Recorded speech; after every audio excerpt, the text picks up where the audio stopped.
আমরা প্রায় দুনিয়াকে বদলাতে চাই, কিন্তু আসল শক্তি লুকিয়ে আছে নিজেরে চেনার মধ্যে। জানেন কি, নো দাই সেলফ হলো হাজার বছরের পুরনো এক রহস্য, যা আজও জীবন বদলাতে পারে।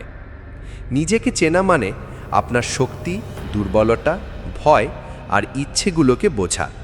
এটাই আপনাকে অন্যদের থেকে আলাদা করে। হয়তো আপনি সকালে সবচেয়ে প্রোডাক্টিভ, কিংবা কিছু পরিস্থিতি আপনাকে ভীষণ স্ট্রেসড করে তোলে। এগুলো আগে থেকেই জানলে আপনি প্ল্যান করতে পারবেন। কেউ ব্যক্তিগত গ্রোথকে সবচেয়ে গুরুত্ব দেয়, কেউ আবার স্টেবিলিটি বা ক্রিয়েটিভিটি। আপনি কোনটা বেছে নেবেন তা নির্ভর করে আপনি আসলে কে। নিজেকে জানা মানে নিজের সীমাবদ্ধতাও জানা। যেমন জটিল কাজ এড়িয়ে গিয়ে আপনি প্রোক্রাস্টিনেট করেন, তখন সেটাকে ছোট ধাপে ভাঙুন। যদি জানেন ফিডব্যাক শুনলেই আপনি ডিফেন্সিভ হয়ে যান, তাহলে আগে থেকেই মন প্রস্তুত করবেন, শুনে নেবেন, পরে রিয়্যাক্ট করবেন।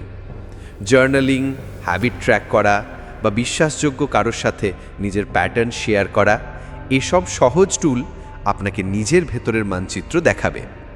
যখন আপনি নিজেকে চিনবেন, তখন সঠিক লক্ষ্য ঠিক করবেন, স্পষ্টভাবে কথা বলবেন আর এমন পরিবেশ বেছে নেবেন যেখানে আপনি সবচেয়ে ভালোভাবে বেড়ে উঠতে পারবেন। মনে রাখবেন, সব উত্তর জানা দরকার নেই, কিন্তু নিজেরে জানা মানে সঠিক প্রশ্নগুলোকে চিনে ফেলা। যদি এমন মানসিক শক্তির রহস্য জানতে চান, সাবস্ক্রাইব করে সাথে থাকুন।